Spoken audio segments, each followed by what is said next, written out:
Welcome to GK all collection. आज है 20 जुलाई और 20 जुलाई 2023 से करंट अफेयर से जितने भी प्रश्न जो कि प्रतियोगी परीक्षाओं की दृष्टि से महत्वपूर्ण होंगे उन सभी के बारे में हम डिस्कस करेंगे। साथ ही हर क्वेश्चन से रिलेटेड इंपॉर्टेंट फैक्ट की भी चर्चा करेंगे। आज की क्लास की प्रैक्टिस टेस्ट पीडीएफ और आंसर की पीडीएफ आपको वीडियो के डिस्क्रिप्शन में मिल जाएगी। पीडीएफ आपको हमारे टेलीग्राम ग्रुप में मिल जाएगी। टेलीग्राम ग्रुप का लिंक मैंने डिस्क्रिप्शन में दे दिया है, वहां पर आपको सभी पीडीएफ एक साथ मिल जाएंगी। वीडियो को एंड तक देखें।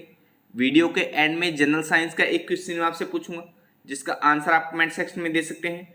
डेली करंट अफेयर्स वीडियो देखने के लिए जीके ऑल कलेक्शन को सब्सक्राइब करें। तो चलिए शुरू करते हैं।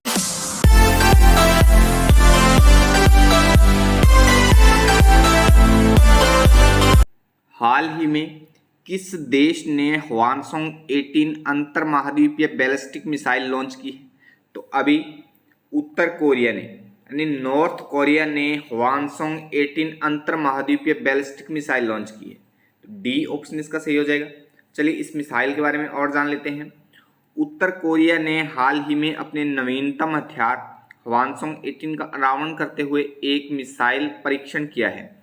यह अंतर महाद्वीपीय बैलिस्टिक मिसाइल यानी ICBM इसलिए महत्वपूर्ण है क्योंकि यह ठोस प्रणोदक का उपयोग करने वाली पहली उत्तर कोरियाई मिसाइल है।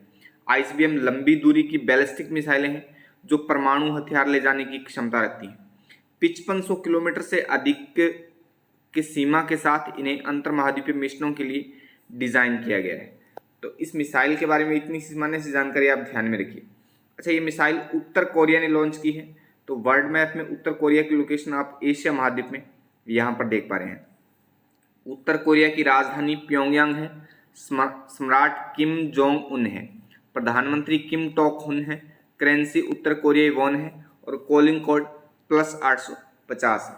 तो उत्तर कोरिया के बारे में इतनी सामान्य सी जानकारी आप ध्यान में रखिए। नेक्स्ट है, हाल ही में नोकिया और TSSC ने कहाँ 5G कौशल विकास केंद्र स्थापित करने की घोषणा की है? तो अभी नोकिया और TSSC ने गुजरात में 5G कौशल विकास केंद्र स्थापित करने की घोषणा की है। तो सी ऑप्शन इसका सही हो जाएगा। चलिए इसके बारे में और जान लेते हैं। टेलीकॉम सेक्टर स्किल काउंसिल यानी TSSC और कौशल्या द स्किल यूनिवर्सिटी के साथ साझेदारी में नोकिया ने गुजरात में 5G कौशल विकास केंद्र स्थापित करने की घोषणा की है। ITI कुबेर नगर में उत्कृष्टता केंद्र 5G प्रौद्योगिकी कौशल में व्यक्तियों को प्रशिक्षित करने के लिए समर्पित एक कौशल प्रयोगशाला स्थापित करेगा। अच्छा, नोकिया के बारे में हमने बात की है। तो नोकिया के बारे में देखिए, नोकिया की स्थापना 1865 में हुई। संस्थापक फ्रेडरिक इदेस्ताम है। मुख्यालय एस्पू फिनलैंड में है और वर्तमान अध्यक्ष और CEO पेका लुंडमार्क है। तो नोकिया के बारे में इतनी सामान्य सी जानकारी आप ध्यान में रखिए और इस प्रश्न से भी। अच्छा, ये कौशल विकास केंद्र है जो नोकिया ने शुरू किया है, तो ये गुजरात में लॉन्च किया है। तो गुजरात के बारे में देखिए, गुजरात की लोकेशन आप भारत के मानचित्र में यहाँ पर देख पा रहे हैं। गुजरात का गठन 1 मई 1960 को हुआ। राजधानी गांधीनगर है। सबसे बड़ा शहर अहमदाबाद है। गुजरात में जिलों की संख्या 33 है। गुजरात के राज्यपाल आचार्य देवव्रत हैं। गुजरात के मुख्यमंत्री भूपेंद्र भाई पटेल हैं। विधानमंडल एक सदनीय है, केवल विधानसभा है और विधानसभा में 182 सीटें हैं। वहीं राज्यसभा में 11 सीटें हैं, लोकसभा में 26 सीटें हैं और राजभाषा गुजराती है। तो गुजरात के बारे में इतनी सामान्य सी जानकारी आप ध्यान में रखें। भारत के जब भी किसी राज्य की कोई भी बात आती है तो हम मानचित्र के साथ इतनी सी जानकारी जरूर पढ़ते हैं, हमेशा ही पढ़ते रहेंगे। तो इस पर आप अच्छे से फोकस किया करिए। नेक्स्ट है, विश्व मस्तिष्क दिवस प्रतिवर्ष कब मनाया जाता है? तो हर साल 22 जुलाई को विश्व मस्तिष्क दिवस मनाया जाता है। ए ऑप्शन इसका सही हो जाएगा। चलिए इस दिवस के बारे में और जान लेते हैं। यह एक विश्वव्यापी स्वास्थ्य कार्यक्रम है जो 22 जुलाई को प्रतिवर्ष होता है, यह मनाया जाता है। यह पालन पिछले 9 वर्षों से चल रहा है और मस्तिष्क रोगों के बारे में जागरूकता बढ़ाने के लिए एक महत्वपूर्ण अवसर के रूप में कार्य करता है। अच्छा, इस वर्ष 2023 की जो विश्व मस्तिष्क दिवस 2023 की थीम है वो है brain health and disability, leave no one behind. Theme पर आप थोड़ा अच्छे से फोकस करिए, थीम महत्वपूर्ण है। अच्छा, वर्ल्ड फेडरेशन ऑफ न्यूरोलॉजी के बारे में देखिए। इसकी स्थापना जुलाई 1957 को हुई। मुख्यालय लंदन यूके में है और वर्तमान अध्यक्ष इसके प्रोफेसर वोल्फगैंग ग्रिसोल्ड है। तो वर्ल्ड फेडरेशन ऑफ न्यूरोलॉजी के बारे में भी इतनी सी सामान्य सी जानकारी आप ध्यान में रखिए और इस प्रश्न से भी। अच्छा, जुलाई महीने में अब तक हमने जितने भी दिन बनाए तो उनको एक बार फिर से हम रिपीट कर लेते हैं। 1 जुलाई को राष्ट्रीय डॉक्टर डे, 2 जुलाई को विश्व खेल पत्रकार दिवस, 3 जुलाई को अंतर्राष्ट्रीय प्लास्टिक बैग मुक्त दिवस, 4 जुलाई को अमेरिकी स्वतंत्रता दिवस, वही 6 जुलाई को विश्व जोनसिस दिवस, 7 जुलाई को विश्व चॉकलेट दिवस, 7 जुलाई को ही किस्वाहिली भाषा दिवस, 8 जुलाई को राष्ट्रीय ब्लूबेरी दिवस, 9 जुलाई को राष्ट्रीय विद्यार्थी दिवस, 10 जुलाई को राष्ट्रीय मत्स्य किसान दिवस, वही 11 जुलाई को विश्व जनसंख्या दिवस, 12 जुलाई को विश्व पेपर बैग दिवस, 13 जुलाई को अंतर्राष्ट्रीय रॉक दिवस, 15 जुलाई को विश्व युवा कौशल दिवस, 16 जुलाई को विश्व सर्प दिवस, 17 जुलाई को विश्व अंतर्राष्ट्रीय न्याय दिवस, 18 जुलाई को नेल्सन मंडेला अंतर्राष्ट्रीय दिवस, 20 जुलाई को विश्व शतरंज दिवस और आज हमने बात की है विश्व मस्तिष्क दिवस 22 जुलाई को। तो अब तक हमने इतने दिनों की बात की है, आज हमने एक बार फिर से सभी दिनों को एक साथ रिपीट कर लिया है। जैसे जैसे हम आगे दिनों को पढ़ते चलेंगे वैसे वैसे हम पीछे के दिनों को उनके साथ ही रिपीट करते चलेंगे।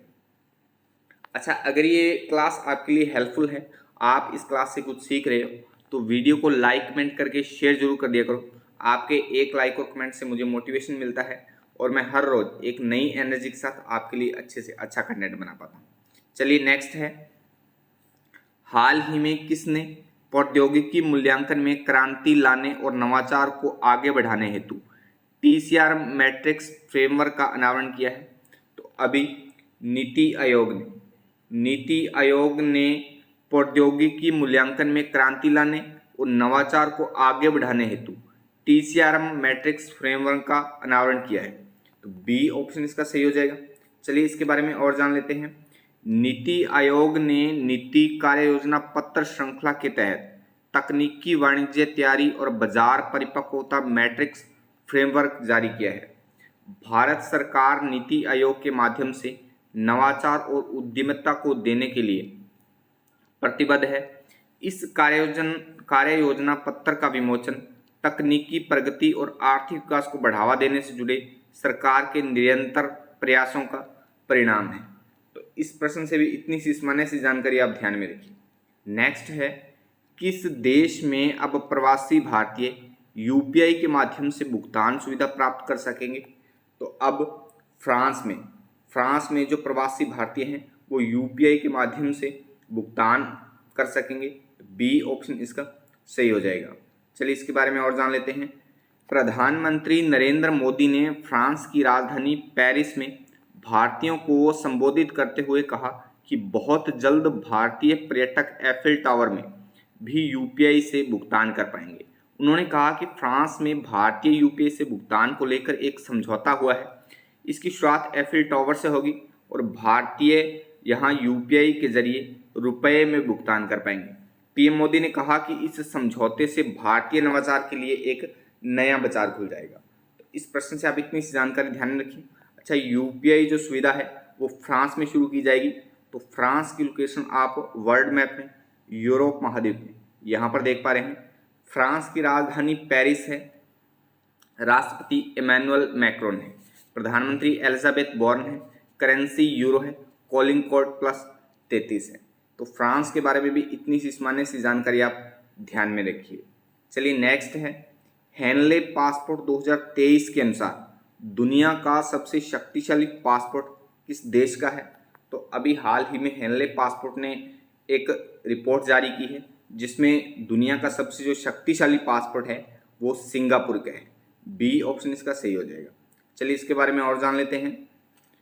हेनले पासपोर्ट इंडेक्स के अनुसार सिंगापुर अब दुनिया के सबसे शक्तिशाली पासपोर्ट का खिताब रखता है। सिंगापुर 227 वैश्विक यात्रा स्थलों में से 192 को वीज़ा मुक्त पहुंच प्रदान करता है।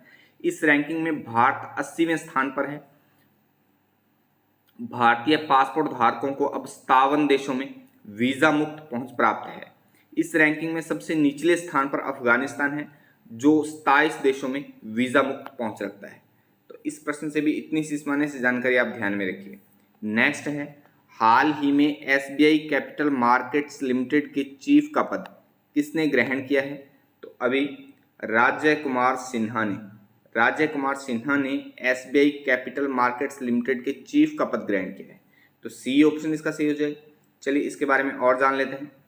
राजय कुमार सिन्हा ने आधिकारिक तौर पर SBI capital markets limited chief का पद ग्रहण किया है।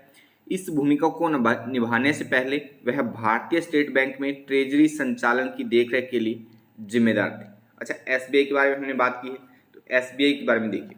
एसबीआई का प्रकार सार्वजनिक है, स्थापना 1806 में हुई, मुख्यालय मुंबई महाराष्ट्र में, वर्तमान अध्यक्ष अरुंधति भट्टाचार्य है। तो इस प्रश्न से भी इतनी सी सामान्य सी जानकारी आप ध्यान में रखिए और एसबीआई के बारे में भी। चलिए नेक्स्ट है, एशियाई एथलेटिक्स चैंपियनशिप में भारत ने कितने स्वर्ण पदक जीते हैं? तो अभी अच्छा, यहाँ पर टाइपिंग में थोड़ी सी मिस्टेक है, क्षमा चाहूँगा। तो यहाँ पर ये प्रश्न इस प्रकार से था, एशियाई एथलेटिक्स चैंपियनशिप ने भारत ने कुल कितने पदक जीते हैं? तो इसका सही आंसर है ऑप्शन सी। भारत ने एशियाई एथलेटिक्स चैंपियनशिप में 27 पदक जीते हैं। स्वर्ण की बात आई, जिस तरीके से ये प्रश्न है, तो स्वर्ण भारत ने जीते हैं 6। कुल पदक जो 27 पदक जीते हैं उनमें 6 स्वर्ण पदक हैं, 12 रजत पदक हैं और 9 कांस्य पदक हैं। इस प्रकार से भारत में पदकों का क्रम है। तो कुल जो पदक हैं वो 27 हैं, 6 स्वर्ण हैं, 12 रजत पदक हैं और 9 कांस्य पदक हैं, जिसमें भारत तीसरे स्थान पर रहा है। 27 पदक जीतकर तीसरे स्थान पर रहा है। और प्रथम स्थान पर है जो जापान है, जिसने 37 पदक जीते हैं। दूसरे स्थान पर 22 पदकों के साथ चीन है। चीन ने 8 स्वर्ण पदक जीते हैं और भारत ने 6 स्वर्ण पदक जीते हैं, इसलिए तीसरे स्थान पर है और दूसरे स्थान पर चीन है। तो इस प्रश्न से भी आप इतनी सी सामान्य सी जानकारी ध्यान में रखिए।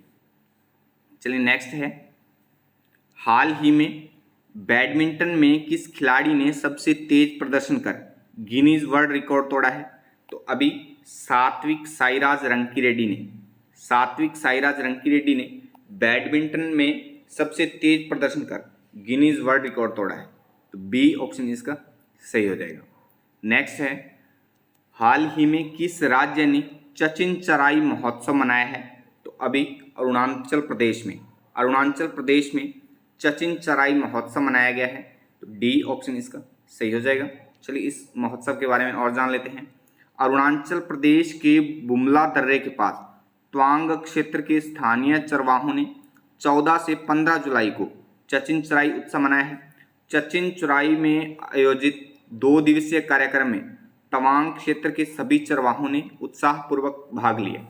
इस कार्यक्रम में लगभग 100 चरवाहों और याकों के उनके झुंड ने भाग लिया।